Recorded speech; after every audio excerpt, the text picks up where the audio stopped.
Meet the Farmers Conference is basically a platform to facilitate agro-trade from Africa to the GCC region using Dubai as a trade hub.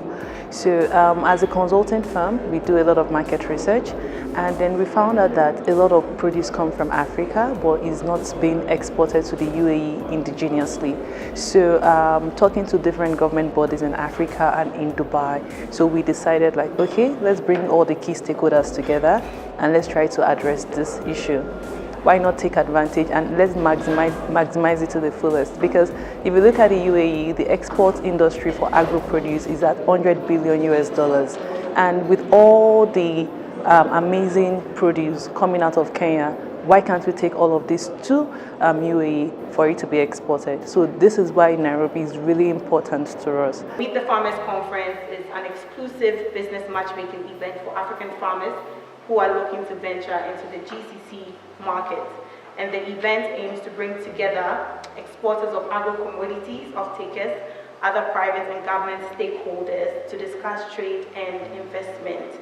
And as I mentioned earlier, it was born out of an idea and a research that showed that UAE imports over $100 billion of agro-produce every year, of which African countries have little or no percentage, despite our vast resources that could easily support that. We actually saw a quote somewhere that said that Africa can easily feed the world. You know, with what we have, we can easily feed the world, and we should be taking more advantage of that. So Greenovate is a proud convener of the hugely successful Meet the Farmers Conference 2017 that was held at the World of Astoria, Palm Jumeirah in November 21st and 22nd. That was last year. And the conference was birthed out of the need to consolidate and export African agro-produce to the GCC region, and we are hoping that this will end the African continent's foreign exchange, improve our GDP per capita, reduce food waste, and improve on the existing ties between GCC and Africa. Due to existing bilateral trade between UAE and Kenya, Kenya is not exporting as much as they should be and maximizing already established ties. Kenya's trade imbalance as of 2017, that was more imports versus exports. There was a trade deficit of $7 billion as per trade report. 14 countries account for 70% of Kenya's exports: Africa, Asia, Europe, but no mention of Middle East or UAE, where there's actually food insecurity. So solutions that we identified are as follows: that we take advantage of the existing trade agreements and the new export strategy launched. We diversify our produce, vegetables, fruits, etc., and more tea and coffee given the vast endowment of organic produce. We develop new markets. We educate attendees through the conference of exportation of value addition for export. So what we are doing for the Meet the Farmers Conference during the knowledge sessions is to synthesize, give an insight to the farmers on, people come and they say, we want to export to the UAE. But the question is, are you ready to export to the UAE?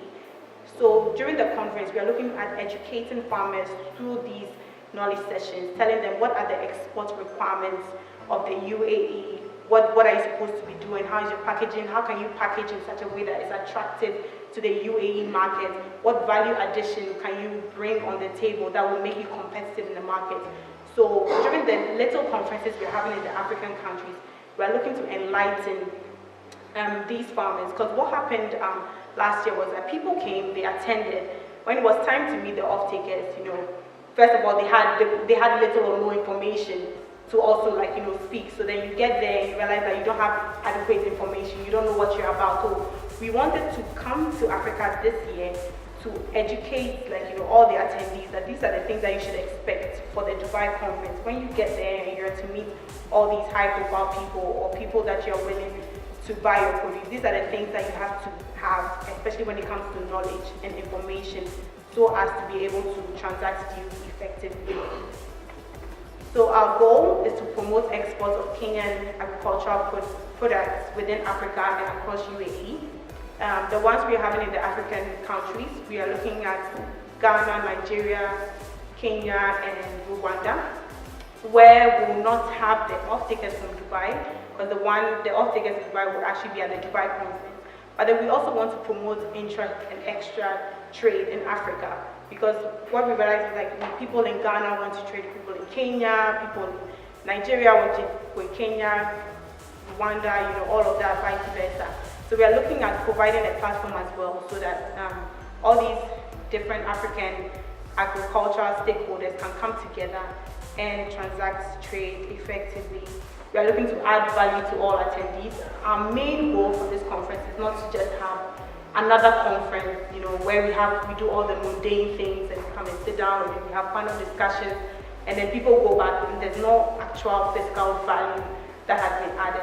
But we are looking at, people coming, people transacting deals effectively, people coming and getting people to actually buy their products, coming back and leaving, with adequate information that will help them to promote their agribusiness as well. The success of our economy greatly depends on your participation and endorsement.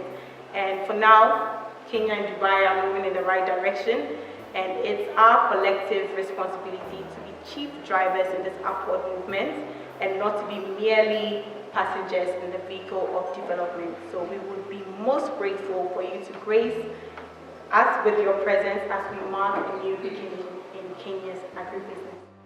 Statistics, ladies and gentlemen, reveal that fruitful results of the existing bonds between Kenya and the UAE, with the two countries having established a strong and enduring relationship built on principles of meaningful cooperation and mutual respect.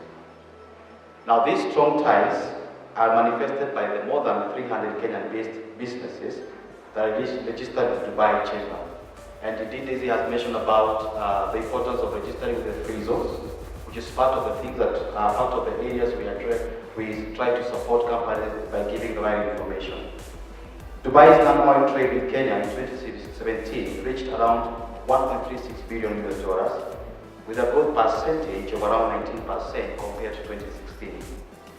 Now, this total volume of trade did place Kenya at number 47 on the list of Dubai's trading partners, moving it up more than 3 places from its 2016 position. Now, the fact that Kenya's agricultural exports is well established is of particular significance to the UAE, as we seek to extend cooperation with food security partners, and Kenya is deemed as one of them. One of the most common inquiries we as a Kenyan office do receive from the many companies that call on us or even write to us is on potential market opportunities for agricultural exports and how companies can set up in Dubai.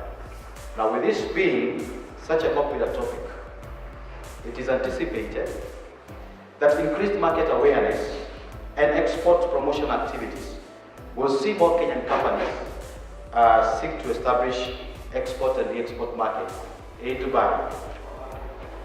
The forthcoming Meet the Farmers Conference, which is being organized by Crino, basically complements the efforts that we have in terms of building industry ties between Dubai and strategic markets. Now, the conference will definitely provide insight and awareness on market opportunities into the UAE and the GCC.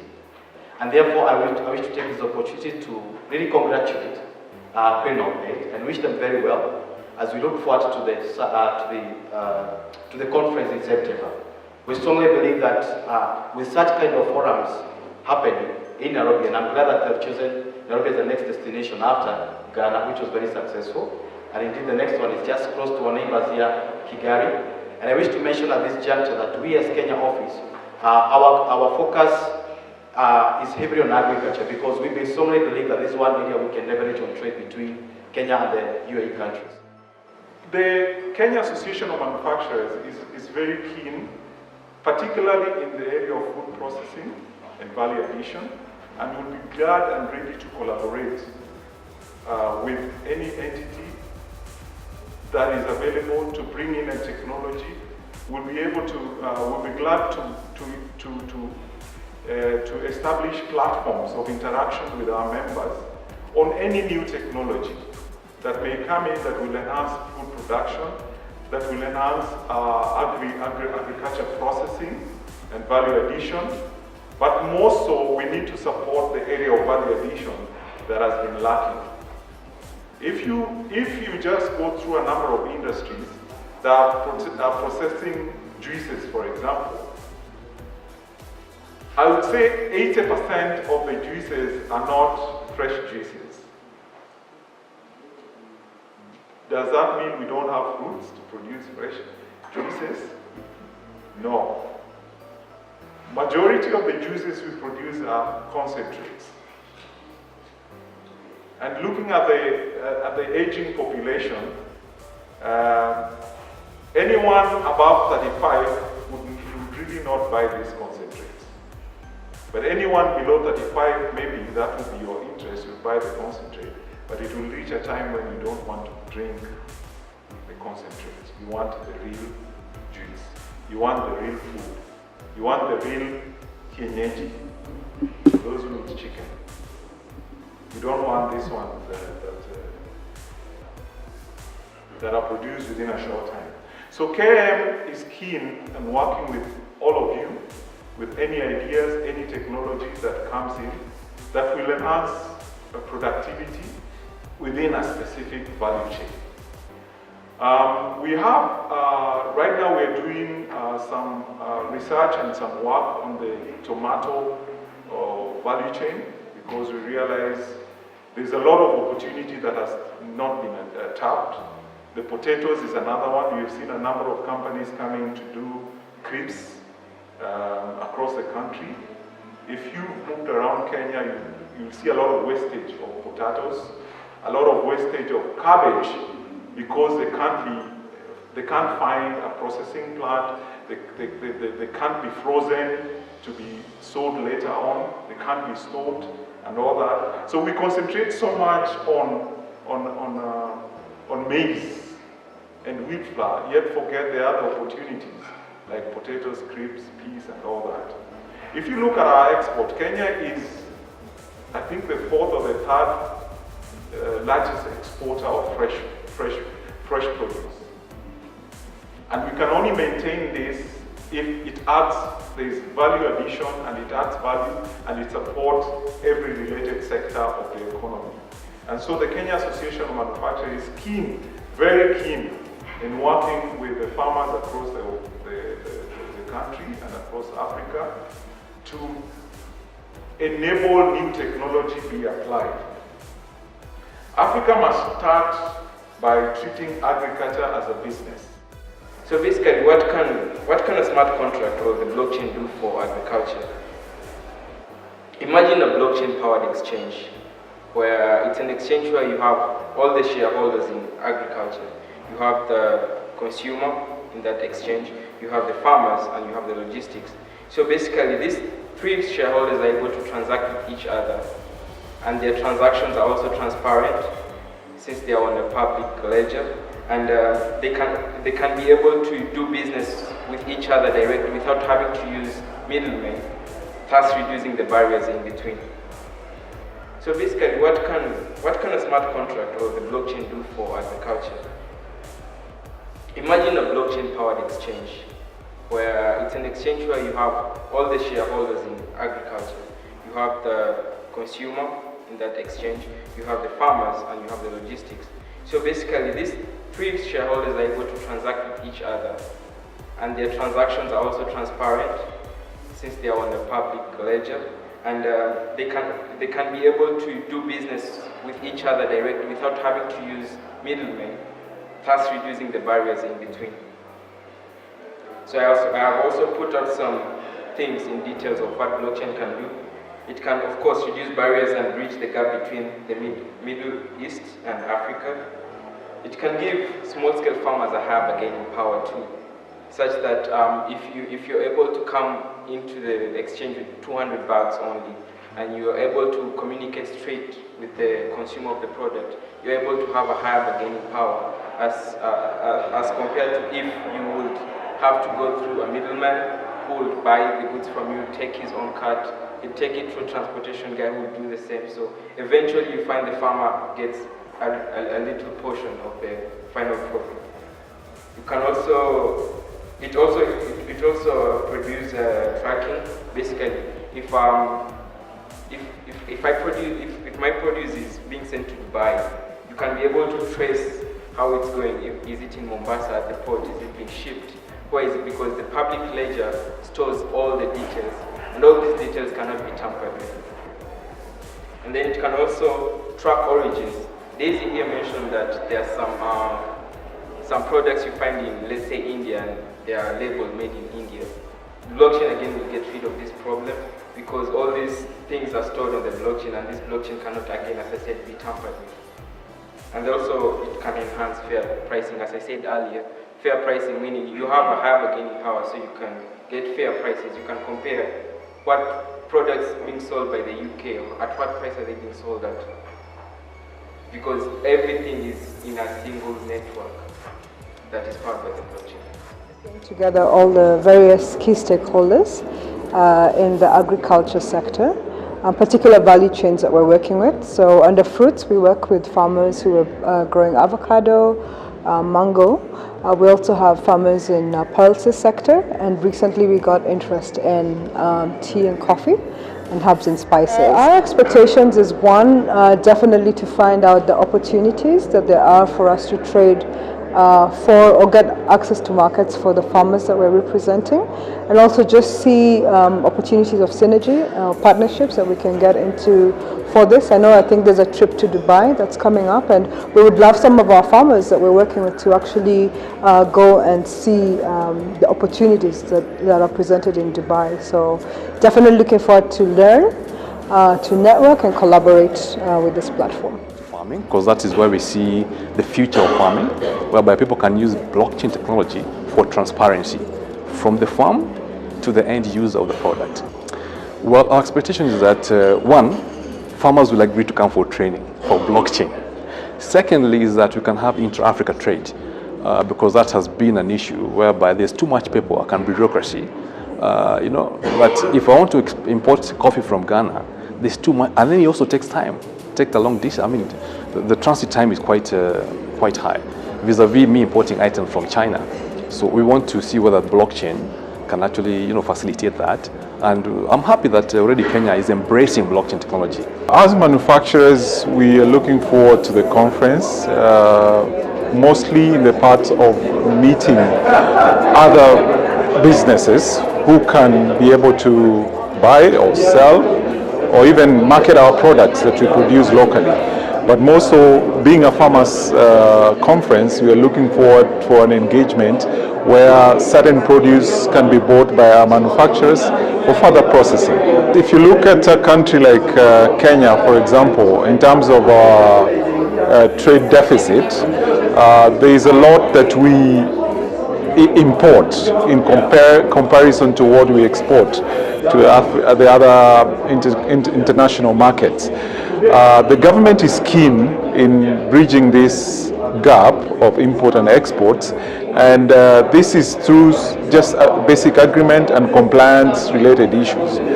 But more so, we know that some of our local producers don't really know what is required in terms of specification in those markets, and this kind of conference presents an opportunity for you to understand what are the opportunities. Is there someone already who is exporting in those regions? What has he done? So that you may apply the same. So it's an opportunity to learn from other people, but I believe that out of this conversation, market access will improve, the number of products we export will also improve. We are pleased to be partners regarding this upcoming farmers conference. We will mobilize our members in terms of the manufacturing sector to come and attend the conference, and more so to establish new partnership with our regional countries and promote Africa. Let's promote Africa. Yes. And how are we doing our packaging? How are we safeguarding Africa? For example, at the KEE-Trade Links, so that we are importing more from China than what we are giving to them. So how is the government going to be able to control that so that we can put Kenya first or put Africa first, and not being able to exporting, it's like you're exporting wealth and you're bringing in poverty, because if you're not going to be able to govern those policies, then as much as I'm a farmer, I'm farming 10 acres of vegetables, I will never get to the market because somehow I'm not using the right fertilizers, I'm not getting the right information, I cannot get access to different kind of things. So how are you guys going to be able to help us, especially to govern the policies in Africa, so that you can help us to market ourselves in Europe and the EU? But from where we stand as a lobby organization, our work is to lobby. Okay? So if there are policy changes that are required in regards to, for example, use of fertilizer, then that will be our role, and we'll use that space and we'll use our influence to lobby government in terms of the changes. Yes, it is true, our trade balance is in favor of major two Asian countries, that is China and India. That is a reality. And the government is working towards addressing that trading balance, because it's estimated that we're exporting about 6 billion in terms of exports, but imports is about 1.7 trillion USDs. So it's a huge imbalance that needs to be addressed. But having said that, we as KAM, we negotiate with key governments through the available trade partnership programs that exist.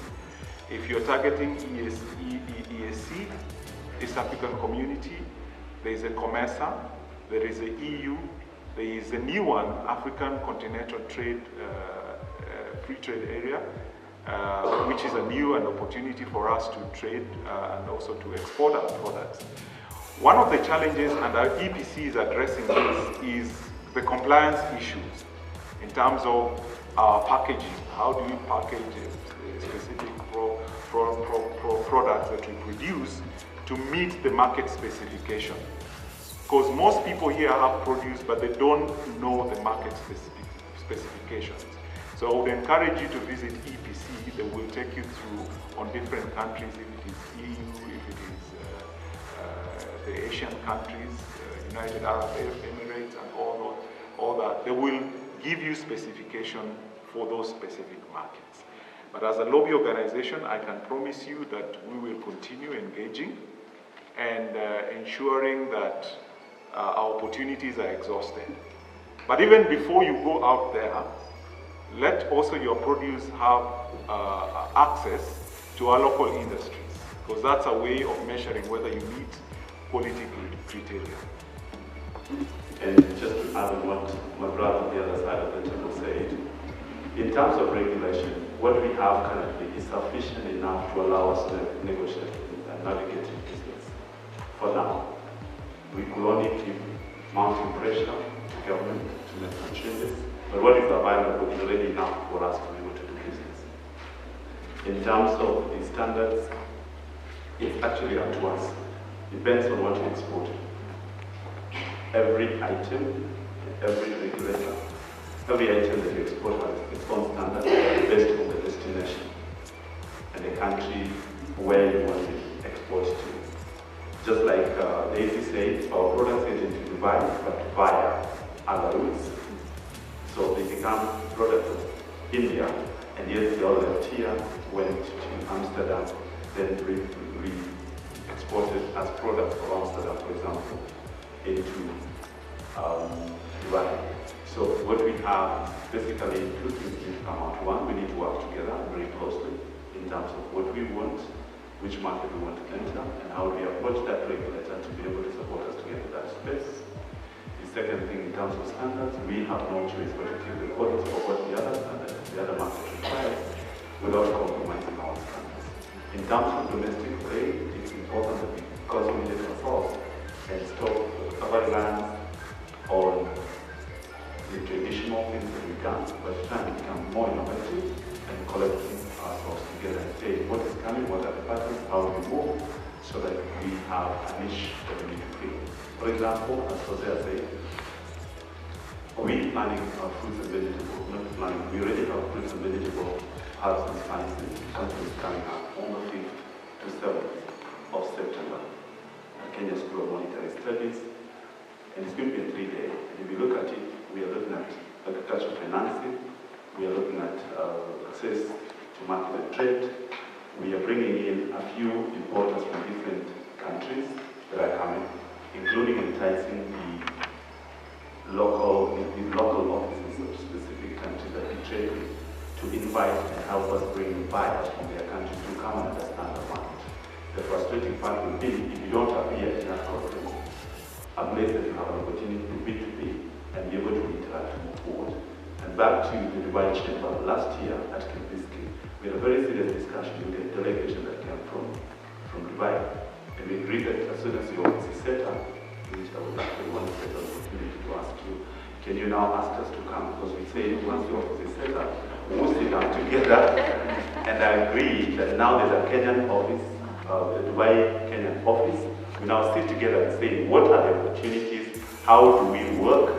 How do we have delegations coming? What are the areas of interest? What does Dubai require? What are the standards? And literally understand that space before we lead exporters to Dubai. Because the same way Daisy said it's a bit of mistrust, we also have a problem. Because we don't know which Mohammed to deal with in Dubai. And we have had many people send produce to Dubai and lost it along the way, because then it has to become brokers against broker. And the rules in trying to get claims from Dubai is that you can't go to court in Dubai, you don't know where to go. So Daisy, besides looking at Africa, not prepared to bring market to Dubai, I want to say that Dubai is also very unfriendly in terms of how to accommodate us, in terms of saying how do we navigate against that. So the Dubai Chamber of Commerce, we have business to do. Jose and I are willing to come and sit down with you and take baby steps, one at a time, and unlock that business so that we can do the business. Thank you so much. For the gentleman mind there, we really appreciate and welcome the discussions around what we can do together and how we can partner this. But to mention that yes, we've been in this journey of building engaging stakeholders rather, and we've had several sort of sessions, not just in Nairobi to build on this, but yes, we've not arrived here. We're still on the way, and our doors are very much open to discuss and see how we can sort of, tap onto that market and build the synergies between us. So we'll engage more. Thank you. What we are doing with this conference as well is we are trying to encourage startup. So we are actually holding competition in Nigeria, in Kenya, in Ghana, and in Rwanda as well, where we'll pick 5 finalists. People are submitting their innovation in agriculture, but the innovation has to be something that will disrupt the agri space, basically. So in Ghana, in the conference we just had last month, we got a winner from Ghana. His product is actually called KEE-Trade. So he has a mobile, it's not really an application. You just send, once you get a produce, you can just send the code or the numbers of that produce to a number just to verify if this is fake or this is original. So that was the winner for the Accra edition of Meet the Farmers. So we are really looking forward to that of Kenya, because we've been getting a lot of application, and the ideas have been really out of this world of what people are actually trying to come up with just to disrupt the agriculture space. So we are going to do the same in Rwanda and the same in Nigeria, and then all the 4 winners will all have like an all-paid expense trip to Dubai, where they now pitch for $5,000 US. So this is just our own way as well of encouraging and promoting startup in agribusiness. So I would like to thank, the Dubai Chamber of Commerce, especially Michael. You've been very helpful. And then we also like to thank the Export Promotion Council CEO, Mr. Peter Biwot. He actually just sent us a message to apologize that despite us delayed, he couldn't make it, but he has our full, he said we have his full support. And then we'd like to thank Mr. Tobias from Kenya Association of Manufacturers, and also the Ministry of Trade. They've been very helpful, especially Mrs. Gladys, the Deputy Director of the State Department of Ministry of Trade. And then we'd like to thank the Kenya National Chamber of Commerce. And then we'd like to thank the Fresh Produce Consortium of Kenya as well. And also we'd like to thank the media. We have KBC here, Star Newspaper, BBC, Media Stream, The Sun Weekly, KNA, there's a lot of them, Vision and Hebrew TV.